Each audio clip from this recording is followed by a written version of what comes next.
আখিরি জমানায় অচিরেই আল্লাহ তাআলা একজন শ্রেষ্ঠতম ইমাম এই পৃথিবীতে আল্লাহ পাঠাবেন, প্রকাশিত হবে।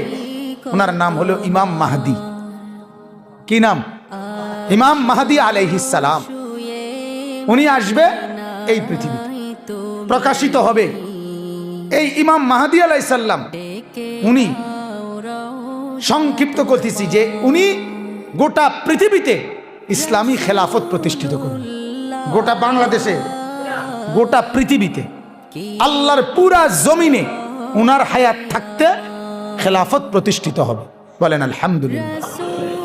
উনার খেলাফতে উনি, উনার আমলে দাজ্জালকে হত্যা করবে। উনার আমলে হযরতে ঈসা আলাইহিস সালাম আসমান থেকে নেমে আসবে। তো এই যে ইমাম মাহদি, উনি যে এত বড় মর্যাদাবান,